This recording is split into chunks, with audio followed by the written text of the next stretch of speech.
Hello dear students, myself Andar Chaudhary and I welcome you online platform of Bansal Classes Odisha। तो पिछले class में हमने magnetic field due to a moving charge देख लिया था। कितना होता है मूविंग चार्ज की वजह से magnetic field B equals to mu naught upon 4 pi Q V cross R divided by R cube. ये तो था मूविंग चार्ज की वजह से मैग्नेटिक फील्ड। उसके बाद हमने फोर्स देखा था कि अगर कोई चार्ज मूव कर रहा है तो उस पर मैग्नेटिक फील्ड के कारण फोर्स कितना लगेगा। तो force is F vector is equal to q v cross b. और यहाँ पे जो ये फोर्स लगता है, अब आप देख सकते हैं कि जो वेलोसिटी मैग्नेटिक फील्ड के परपेंडिकुलर होगी उस पर ही फोर्स लगेगा। अगर velocity if velocity is parallel to magnetic field then force will be zero. मतलब अगर इस डायरेक्शन में कुछ मैग्नेटिक फील्ड है और आपने एक चार्ज को अगर इधर वेलोसिटी v दी है तो उस पर फोर्स कितना लगेगा, जीरो। तो उसके पास कोई एक्सेलरेशन नहीं आएगा।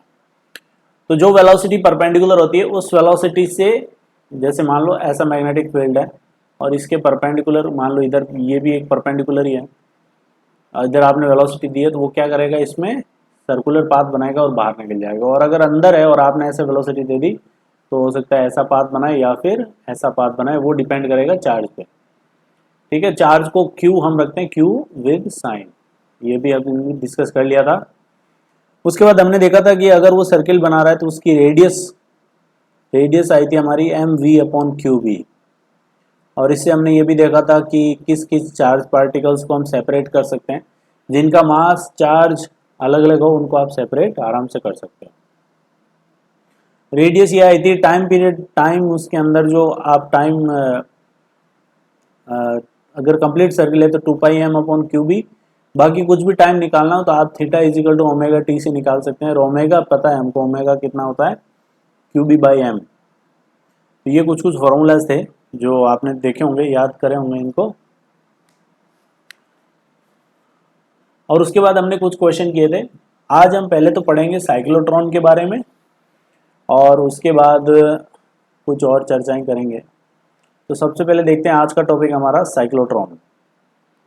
तो टुडेज हेडिंग इज साइक्लोट्रॉन।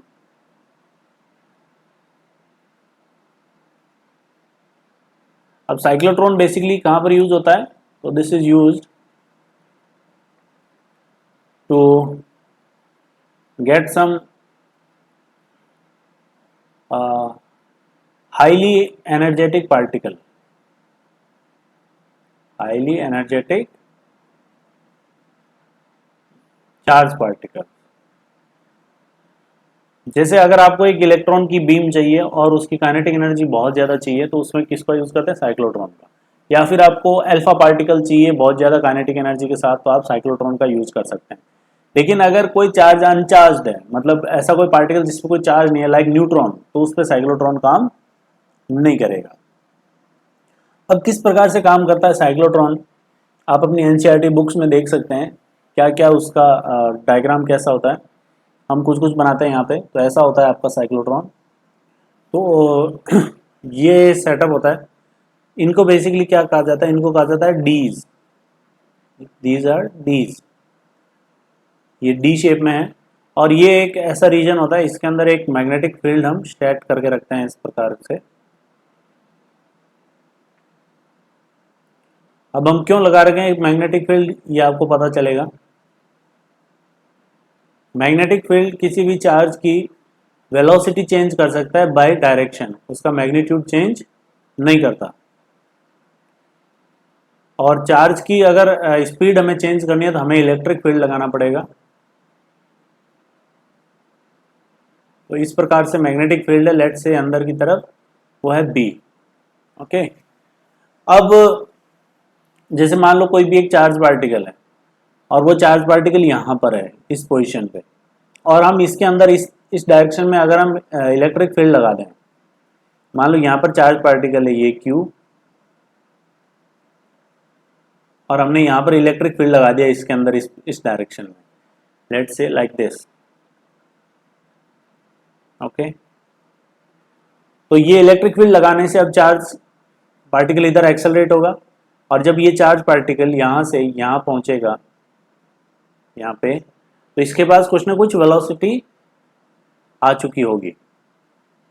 जब चार्ज पार्टिकल यहाँ आएगा तो इसके पास कुछ वेलोसिटी यहाँ पर होगी, तो उस वेलोसिटी के करस्पॉन्डिंग क्या होगा कि ये चार्ज पार्टिकल अंदर जाएगा और यहाँ से एक आर्क बनाता हुआ यहाँ पर आ जाएगा, क्योंकि मैग्नेटिक फील्ड सिंपली उसका वेलोसिटी चेंज करता है डायरेक्शन से। मैग्नेटिक फील्ड कितना फोर्स लगाता है, F equals to q v cross b, और ये फोर्स वेलोसिटी के परपेंडिकुलर होता है, तो उस वजह से एक सर्कुलर आर्क बनाएगा और यहाँ से यहाँ पे आ जाएगा। और अगर हम जब चार्ज पार्टिकल यहाँ पहुंचा है उतने टाइम में इलेक्ट्रिक फील्ड की डायरेक्शन चेंज कर दें कि जब चार्ज पार्टिकल यहाँ पर आया तो उस टाइम आप इलेक्ट्रिक फील्ड को इधर लगा दें, तो फिर से एक्सेलरेट होगा, ठीक है। तो जब यहाँ पहुंचेगा तो हम क्या करेंगे, इस पे इलेक्ट्रिक फील्ड की डायरेक्शन को चेंज कर देंगे। अब एक हमें पता है एक बात बहुत इंपॉर्टेंट है, और वो ये है कि चार्ज पार्टिकल इस मैग्नेटिक फील्ड के अंदर जितना टाइम स्पेंड करेगा, कितना टाइम स्पेंड करेगा, तो इसके अंदर हर एक में वो जितने भी लूप कंप्लीट करेगा, यहाँ से यहाँ, फिर यहाँ से यहाँ, फिर यहाँ से यहाँ, तो सेमी सर्कुलर लूप कंप्लीट करेगा, तो टाइम कितना लगेगा उसको, अंदर टाइम पीरियड कितना होगा उसका, पाई एम अपॉन क्यू बी, पाई एम अपॉन क्यू बी। और आप देख सकते हैं कि ये जो टाइम है ये कांस्टेंट टाइम लगेगा, ये टाइम क्या है, कांस्टेंट है। तो यहां से आप उसकी एंगुलर फ्रीक्वेंसी भी निकाल सकते हैं, ओमेगा कितनी होगी, q b upon pi m. भाई ये इतनी ओमेगा से अगर आप इलेक्ट्रिक फील्ड यहाँ का चेंज कर दें, या फिर इतने टाइम बाद, जैसे यहाँ पहुंचा, यहाँ पहुंच के अंदर इसने टाइम कितना लिया, पाई एम अपॉन क्यू बी, उतने टाइम में आप इलेक्ट्रिक फील्ड को चेंज कर दो। फिर जब यहाँ आएगा इसके अंदर ऐसे घूमेगा,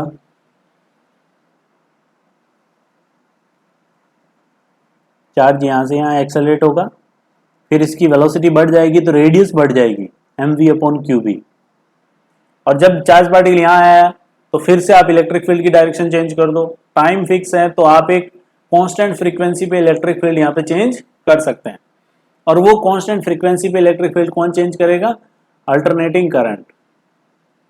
तो हम यहाँ पर एक अल्टरनेटिंग सोर्स लगा देंगे और इसकी फ्रीक्वेंसी हम कांस्टेंट रखेंगे ओमेगा, और उस ओमेगा से क्या होगा कि जब चार्ज यहाँ था तो इलेक्ट्रिक फील्ड इधर, चार्ज घूम के यहाँ आया तब तक यहाँ पर पोलैरिटी चेंज हो जाएगी, इलेक्ट्रिक फील्ड इस डायरेक्शन में हो जाएगा, और फिर चार्ज को यहाँ से यहाँ फिर से एक पोटेंशियल डिफरेंस मिलेगा और अच्छी सी एनर्जी उसको मिलेगी, और यहाँ पर वेलोसिटी फिर से बढ़ जाएगी। फिर ये एक राउंड कंप्लीट करेगा, यहाँ पहुँचते ही हमारा उधर पोलैरिटी चेंज हो जाएगा, फिक्स टाइम हमने कर रखा है, तो फिर यहाँ से उसको फिर एक्सेलरेशन मिलेगा, चार्ज को एक्सेलरेशन मिलेगा, यहाँ वेलोसिटी बढ़ जाएगी और रेडियस और बढ़ जाएगी, फिर यहाँ से फिर पोलैरिटी चेंज, फिर एक्सेलरेट, और इस प्रकार से ये एक्सेलरेट करता जाएगा, यहाँ पे फिर से एक्सेलरेट होगा,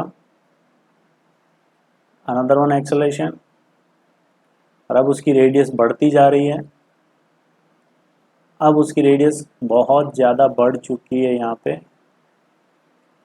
अब आप देखेंगे यहाँ पे और ज़्यादा एक्सेलरेट होगा, और अब इतनी रेडियस बढ़ जाएगी उसकी कि ये चार्ज यहाँ से होता हुआ यहाँ पर आपको मिल जाएगा। अब ये जो चार्ज आपको मिला है, दिस इज हाईली एनर्जेटिक, इसकी काइनेटिक एनर्जी बहुत ज़्यादा है। एनर्जेटिक का मतलब हाईली काइनेटिक एनर्जेटिक, ठीक है। तो इस प्रकार से साइक्लोट्रॉन काम करता है। अब इसमें कई बार पूछा जाता है कि radius of first turn R1 कितना होगा, R2 कितना होगा, R3 कितना होगा। तो ये है आपका R1, ठीक है, और ये है आपका R2। इसी प्रकार से आप ये तीसरा देखेंगे तो ये हो जाएगा आपका R3। तो इस प्रकार से इनका रेशियो पूछ लेता है कई बार, तो हम आराम से निकाल सकते हैं कि आपने जो ये अल्टरनेटिंग सोर्स लगाया है, सपोज ये V वोल्ट का है, कितने वोल्ट का,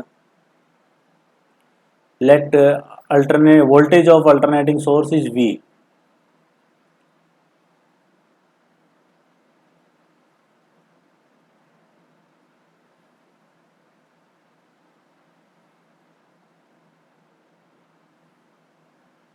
V वोल्ट, ठीक है, वेलोसिटी के साथ कंफ्यूज मत होना, ये V वोल्ट में लिख रहा हूं।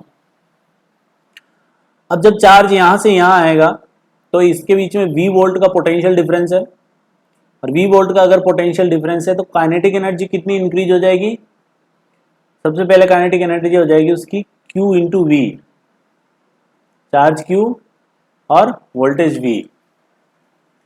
यहां से यहां तक पोटेंशियल डिफरेंस v है तो उसकी काइनेटिक एनर्जी में गेन कितना होगा? qv, क्योंकि इलेक्ट्रिक फील्ड इधर है, पोटेंशियल एनर्जी कितनी घटेगी? qv।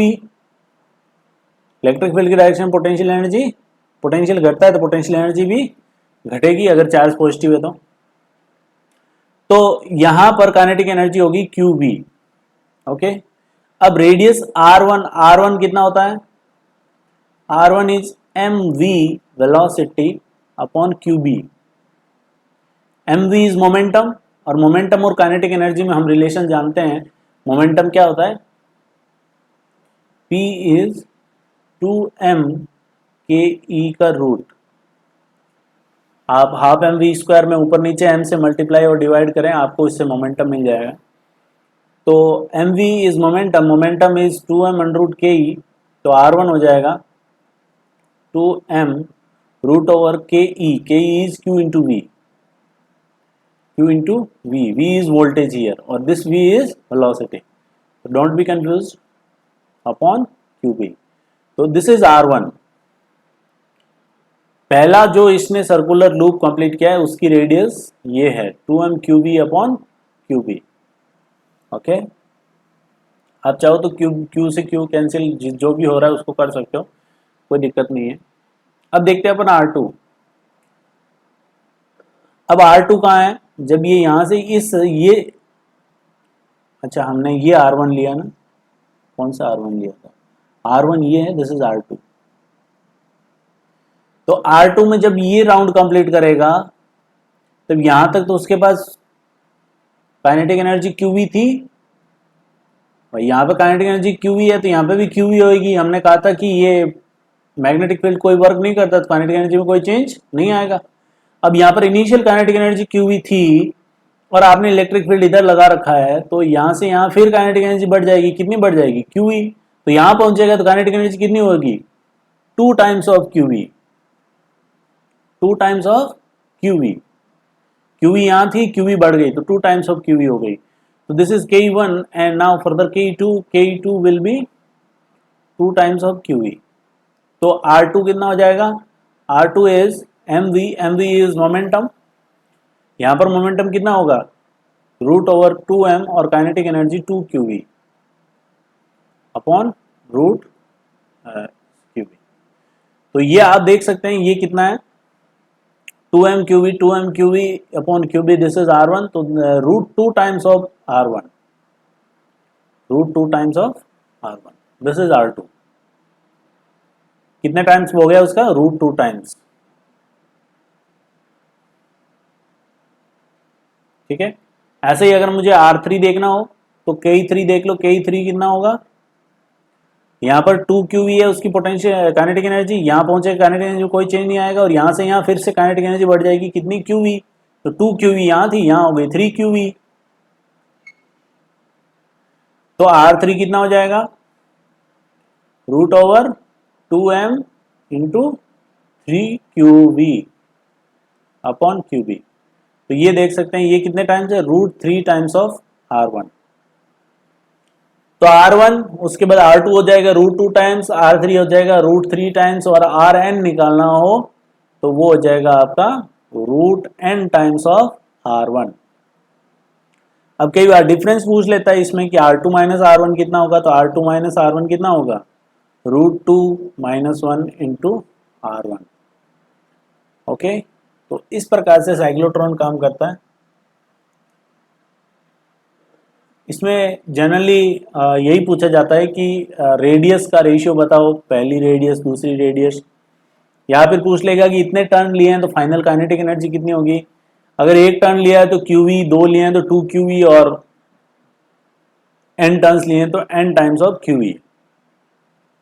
तो this is how a cyclotron works. अब आप खुद सोचो कि अगर यहाँ पे आप न्यूट्रॉन को इसमें वेलोसिटी दे दो, मान लो कैसे भी दे दी, पहली बात तो न्यूट्रॉन पे इलेक्ट्रिक फील्ड भी फोर्स नहीं लगाएगा। दूसरी बात, अगर आपने दे भी दी तो ये चार्ज, ये जो मैग्नेटिक फील्ड है अगर चार्ज जीरो है तो वो फोर्स नहीं लगाएगा तो न्यूट्रॉन यहां से बाहर निकल जाएगा। इसलिए हमेशा चार्ज पार्टिकल की ही काइनेटिक एनर्जी साइक्लोट्रॉन से इंक्रीज की जाती है।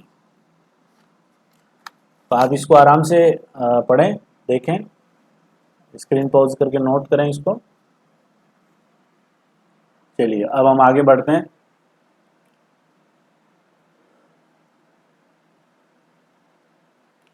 अब आते हैं हम हेलिकल पाथ पे।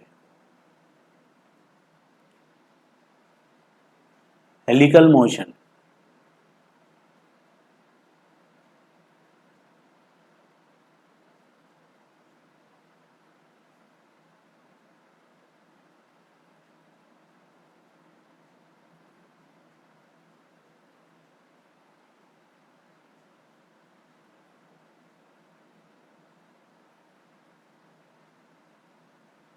ठीक है। तो हेलिकल मोशन, आप सिंपली सोचो कि हमने कहा था कि radius of curvature r is m v upon q b, यही कहा था। यहां पर v जो था, v is perpendicular velocity of perpendicular velocity to magnetic field. Magnetic field की जो परपेंडिकुलर वेलोसिटी थी उससे हमारी रेडियस ऑफ कर्वेचर बनता है। इफ वेलोसिटी इज पैरेलल, ये भी हमने बात की, if velocity is parallel to magnetic field then force will be zero. और फोर्स जीरो तो एक्सेलरेशन जीरो होगा और वो वेलोसिटी क्या होगी, कांस्टेंट। उस वेलोसिटी में कोई चेंज नहीं आएगा। तो उससे ही हम हेलिकल पाथ पे चलते हैं। जैसे मान लो कि ऐसा एक मैग्नेटिक फील्ड है, let's say this is a magnetic field.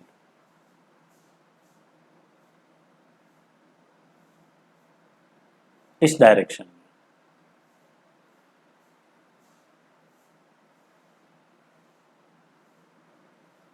Okay. और ये पूरा प्लेन के अंदर भी ऐसा ही है, प्लेन के बाहर भी ऐसा ही है, बहुत बड़ा रीजन है, ऐसा मत समझना सिर्फ लाइंस बनाई है यहीं पर है। अब मान लो कि आपने यहां पर एक चार्ज क्यू को अगर आपने इधर वेलोसिटी दी तो उस वेलोसिटी में फोर्स कितना लगेगा, जीरो, क्योंकि वेलोसिटी और मैग्नेटिक फील्ड दोनों सेम डायरेक्शन में। अगर फोर्स जीरो लगेगा तो ये कांस्टेंट वेलोसिटी से मूव करेगा। अगर आपने इस डायरेक्शन में वेलोसिटी दी है तो ये वेलोसिटी मैग्नेटिक फील्ड के परपेंडिकुलर है, तो ये चार्ज यहां पर एक सर्कुलर मोशन करेगा ऐसे, ठीक है, आगे नहीं बढ़ेगा। लेकिन मान लो आपने दो वेलोसिटी दी है, इधर भी दी है और ऊपर भी दी है। मान लो आपकी वेलोसिटी इस डायरेक्शन में है और वो है v, और ये एंगल ले लेते हैं अपन थीटा। तो इधर कितनी हो जाएगी, v cos थीटा। तो v cos theta is parallel to magnetic field, then this will be unchanged. तो v cos थीटा क्या रहेगी, ये वेलोसिटी कांस्टेंट रहेगी, जो पैरेलल वेलोसिटी है ये क्या रहेगी, कांस्टेंट। और v परपेंडिकुलर कितनी है, वो है v sin थीटा। ये वेलोसिटी क्या करेगी, perpendicular velocity, this velocity will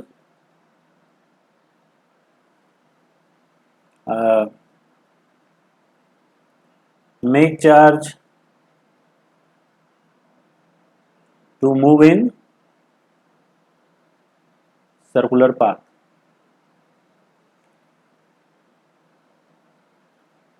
तो अगर आप लेफ्ट साइड से देखेंगे यहां से आंख लगा के तो आपको सिर्फ यही वेलोसिटी नजर आएगी, और इस वेलोसिटी के कारण क्या होगा, ये चार्ज आपका सर्कुलर पाथ करेगा। लेकिन इसके पास ये वेलोसिटी भी है और ये कांस्टेंट रह रही है, तो चार्ज सर्किल भी बनाएगा और आगे भी बढ़ेगा। कैसे, चार्ज का मोशन यहां पर कुछ ऐसा होगा, चार्ज यहां पर लेफ्ट से देखोगे तो इस प्रकार से सर्कल बनाएगा कंप्लीट, और v cos थीटा से ये आगे भी बढ़ेगा। तो इस पाथ को क्या कहते हैं, helical path. This is something like spring, ये आगे भी बढ़ता रहेगा और एक सर्किल में घूमता भी रहेगा कुछ इस प्रकार, ठीक है। तो this is called helical path. Helical path तभी बनाएगा जब उसकी वेलोसिटी मैग्नेटिक फील्ड से कुछ एंगल अदर देन 0 और 90 हो तभी हेलिकल पाथ पॉसिबल है। अगर 0 हुआ तो कांस्टेंट आगे बढ़ता रहेगा और 90 हुआ तो वहीं घूमता रहेगा सर्कुलर मोशन में। तो ये v cos थीटा से अब आगे भी बढ़ेगा और v sin थीटा से आपका सर्कुलर मोशन भी करेगा। तो इस पाथ को कहते हैं हेलिकल पाथ। अब इसमें कुछ कुछ टर्म्स हैं। पहली अगर मैं बात करूं रेडियस की, कि रेडियस कितनी होगी हेलिकल की, तो हेलिकल की रेडियस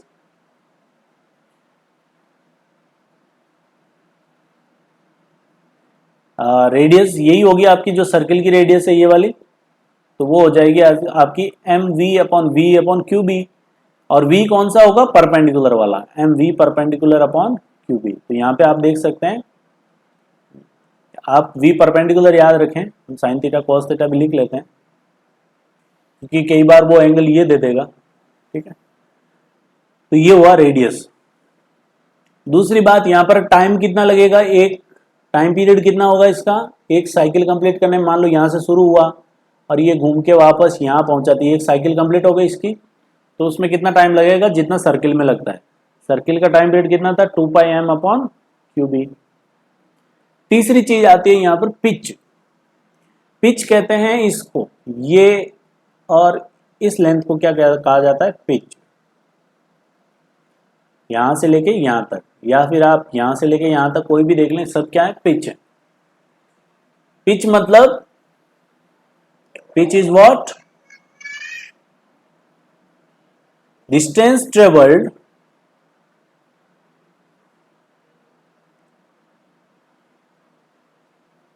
या displacement by particle in one time period. एक टाइम पीरियड में कितना डिस्टेंस वो कवर करेगा।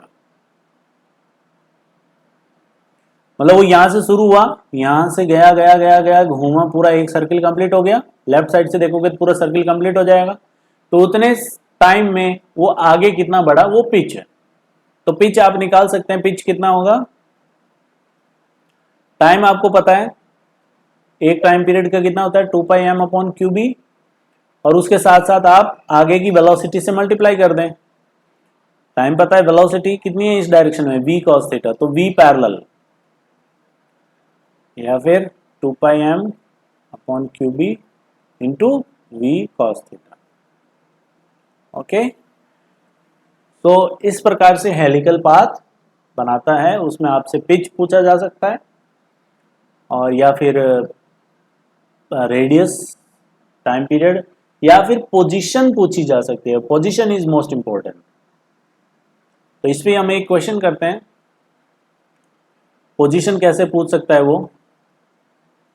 तो ये रहा आपके सामने question.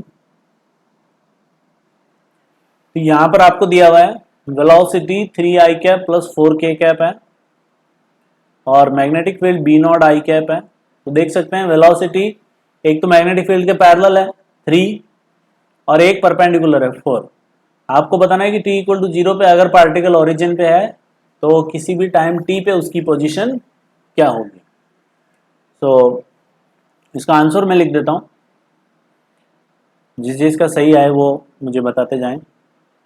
3t i cap plus r 1 minus cos omega t j cap, omega q b by m है सर्किल की angular frequency, plus r sine omega t k cap. तो दिस इज आंसर हियर। एक question और करते हैं, और वो question अभी हम डिस्कस भी करेंगे, बहुत अच्छा क्वेश्चन है। This question is related from variable magnetic field. So here in this question, given that there is a variable magnetic field,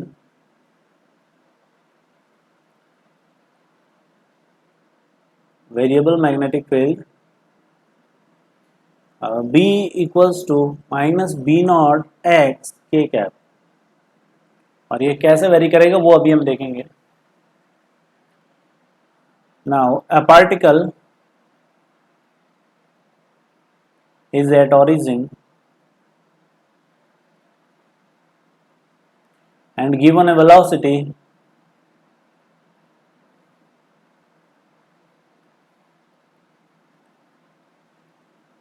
velocity v not in positive x direction, particle पे charge q है, मास m है। Now find maximum x coordinate of particle.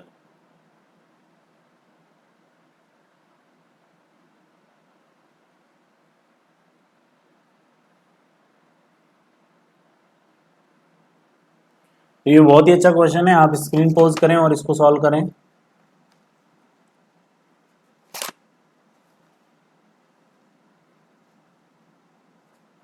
ठीक है, तो चलिए देखते हैं। सबसे पहले तो अपन देखते हैं कि मैग्नेटिक फील्ड क्या है, किधर है।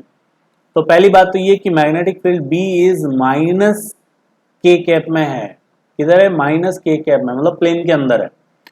और x इक्वल टू 0 पे x 0 रख दो, कितना है B? 0। और जैसे जैसे आप x बढ़ाते जाएंगे मैग्नेटिक फील्ड बढ़ता जाएगा। तो ये कुछ ऐसा मैग्नेटिक फील्ड मैं ड्रॉ कर रहा हूं, आप समझना इस चीज को, बहुत इंपॉर्टेंट है ये चीज।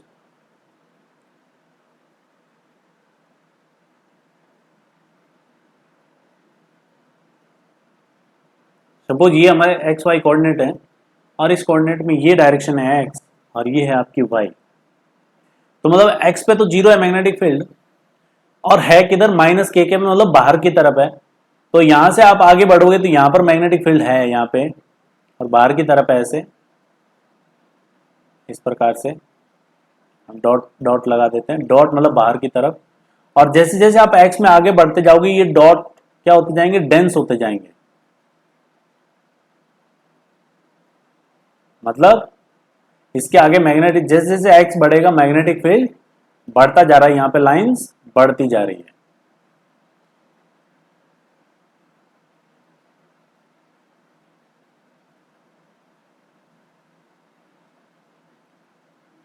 यहां पर आप देख सकते हैं कि लाइंस कम है, इसका मतलब यहां पर मैग्नेटिक फील्ड कम है, क्योंकि आपको दिया हुआ है b is minus b naught, minus k cap मतलब बाहर की तरफ है, बी नॉट एक्स, एक्स 0 है, तो यहां पर तो मैग्नेटिक फील्ड बहुत कम है और 0 पे यहां पे मैग्नेटिक फील्ड है ही नहीं, और इससे आगे बढ़ेंगे मैग्नेटिक फील्ड बढ़ता जाएगा। और इसके अंदर हमने क्या किया है, एक चार्ज को, यहां पे था चार्ज ओरिजिन पे 0,0, चार्ज Q, मास M, और उसको इधर वेलोसिटी दी हमने v नॉट।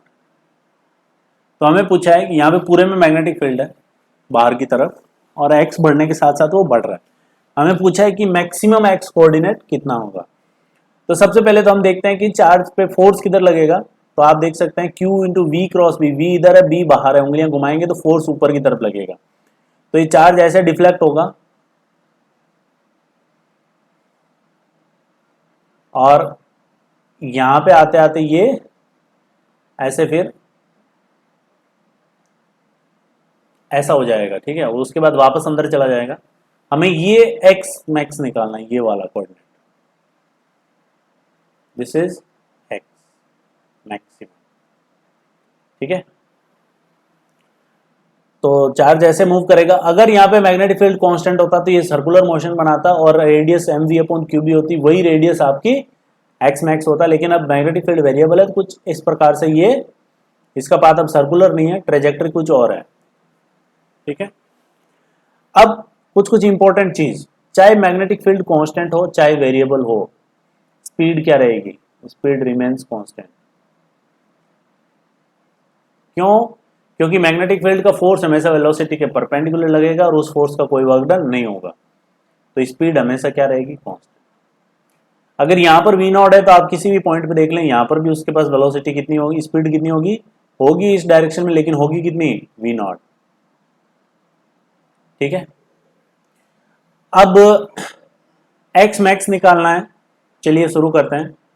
यहां पर वेलोसिटी v नॉट है और ये x डायरेक्शन है। सपोज यहाँ पे जो वेलोसिटी है वो x के साथ अल्फा एंगल बना रही है, और फोर्स हमको पता है इस वेलोसिटी के परपेंडिकुलर, तो फोर्स आपका इधर लगेगा, इसके perpendicular in this direction. Force कितना लगेगा? तो अभी हमने ये कोई जनरल कोऑर्डिनेट लिया है उसका, कोई भी जनरल एक्स पे, this is general x. Force कितना लगेगा एक्स पे, तो एक्स पे फोर्स लगेगा क्यू और वेलोसिटी है वी नॉट, और हम मैग्नीट्यूड देख रहे हैं, हमें डायरेक्शन तो पता ही है, q v b, b x पे बी कितना है बी नॉट इंटू एक्स, तो बी नॉट इंटू एक्स, तो ये फोर्स लग रहा है कोई भी जनरल एक्स, ठीक है। तो आपने देखा यहां पर फोर्स कितना लगा, q v naught b naught into x, और ये फोर्स,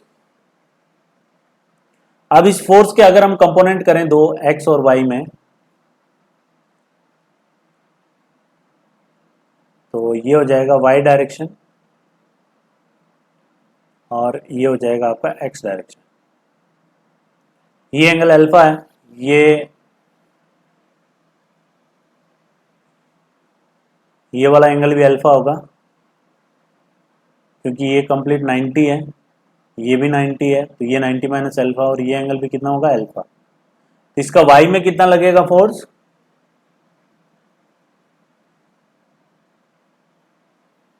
cos अल्फा, तो force in y direction is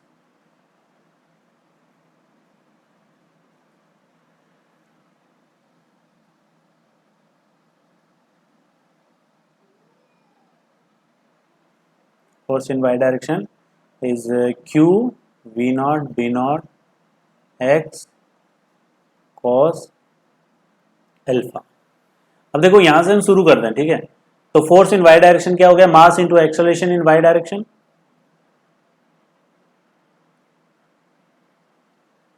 got my point. और एक्सेलरेशन क्या होता है d v by d t, इस मास को यहां से हटाओ, यहां रखो, और एक्सेलरेशन को रख देते हैं हम d v by d T,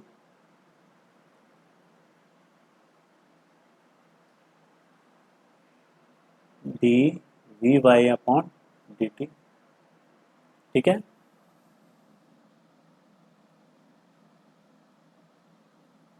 now अगर हम इसको ऊपर नीचे dx से मल्टीप्लाई कर दें, कोई दिक्कत, multiply with dx divide by dx equals to q, यहां से मैं थोड़ा आगे पीछे कर रहा हूं, q b naught x into v naught cos alpha by m. अब देखिए ये dx by d t is what, velocity in x direction, और यहाँ पर वेलोसिटी x में कितनी है, यहाँ पर v नॉट है, ये एंगल अल्फा, इधर कितनी वेलोसिटी है v नॉट कॉस अल्फा, तो ये velocity v not cos alpha है dx बाई dt, और ये रहा v नॉट कॉस अल्फा, तो ये दोनों क्या हो जाएंगे, कैंसिल हो जाएंगे। तो d v by upon d x equals to q b naught x upon M.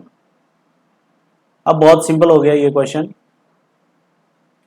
आप दोनों तरफ इंटीग्रेट कर लें, dx को उधर ले जाएं, d v by equals to q b naught x into d x divided by m, integrate कर लें।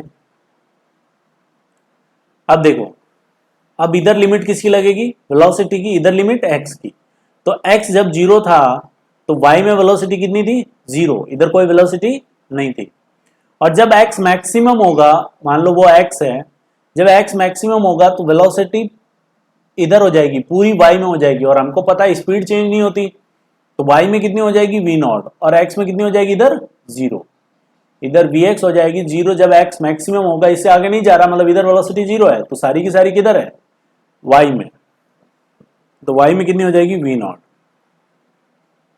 डी वी वाई का इंटीग्रेशन वी वाई, और लिमिट पुट करने पे this will be v naught, और ये हो जाएगा q b naught by m into x square by two. Okay, so here we will get x equals to 2m v naught upon q b naught whose root, तो ये x max आपको निकल गया। तो ये बहुत ही अच्छा क्वेश्चन है, इसको आप दोबारा से खुद से सॉल्व करें, खुद से ट्राई करें, कई बार वो x में भगा देता है, कई बार y में भगा के फिर वो पूछ लेगा कि y में मैक्सिमम कोऑर्डिनेट कितना है, तो ये हिट एंड ट्रायल वाला क्वेश्चन है, लेकिन फंडा अच्छा है इसका, वो मेन फंडा यही है कि स्पीड रिमेन्स कांस्टेंट, हर जगह स्पीड क्या रहेगी उसकी, कांस्टेंट, उसमें कोई चेंज नहीं आएगा। ओके,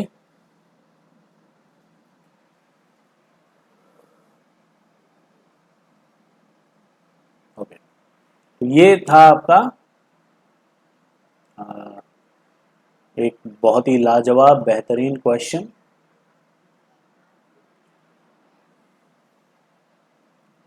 अब हम आगे बढ़ते हैं। आपको जो मैंने एक क्वेश्चन दिया उसको आप सॉल्व करके मुझे भेजेंगे, ऐसी मैं उम्मीद करता हूं आपसे। Next heading is velocity selector.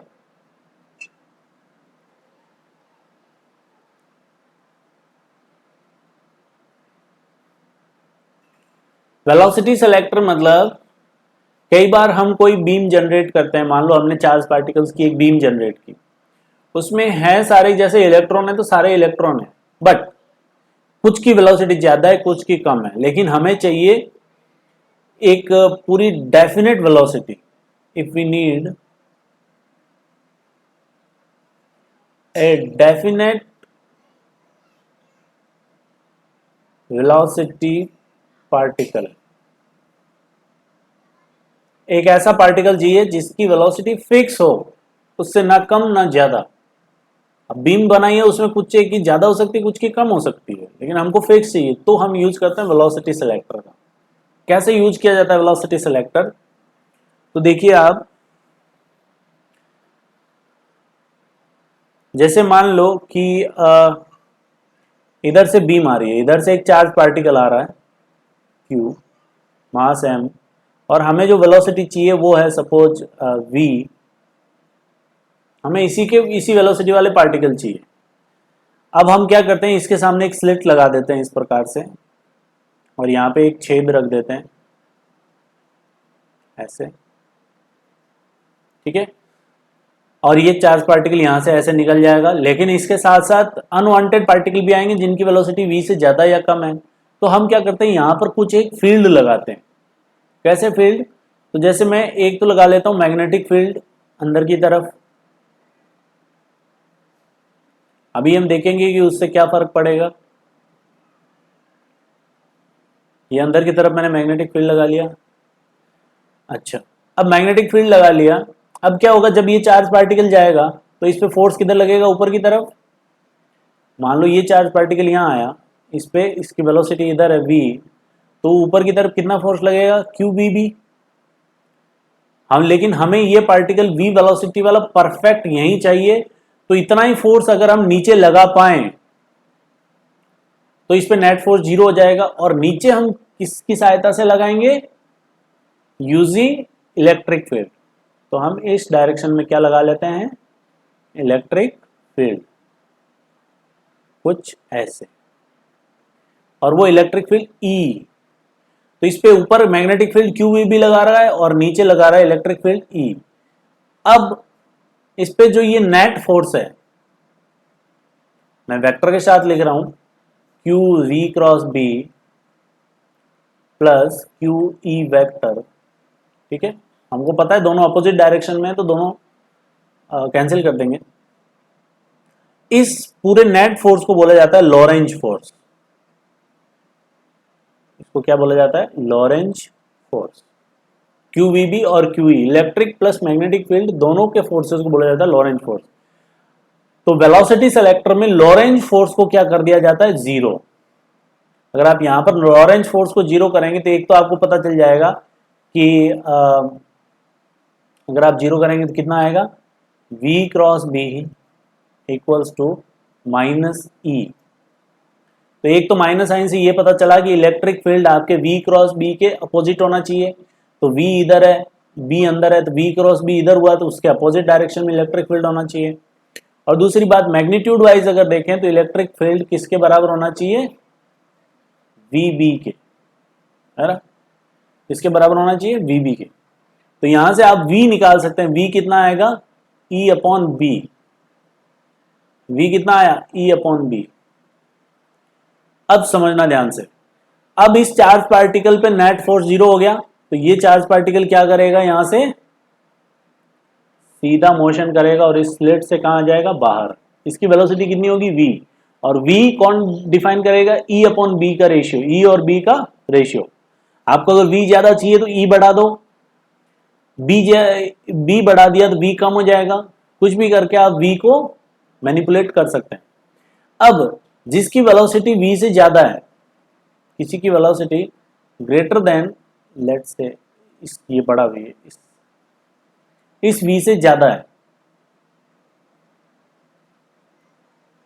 इस v से किसी पार्टिकल की वेलोसिटी ज्यादा है, वेलोसिटी ज्यादा है तो ये तो फोर्स q ही लगेगा, इस पे तो वेलोसिटी डिपेंड नहीं करती, वेलोसिटी से ये फोर्स तो डिपेंड नहीं करता, लेकिन ये फोर्स डिपेंड करता है।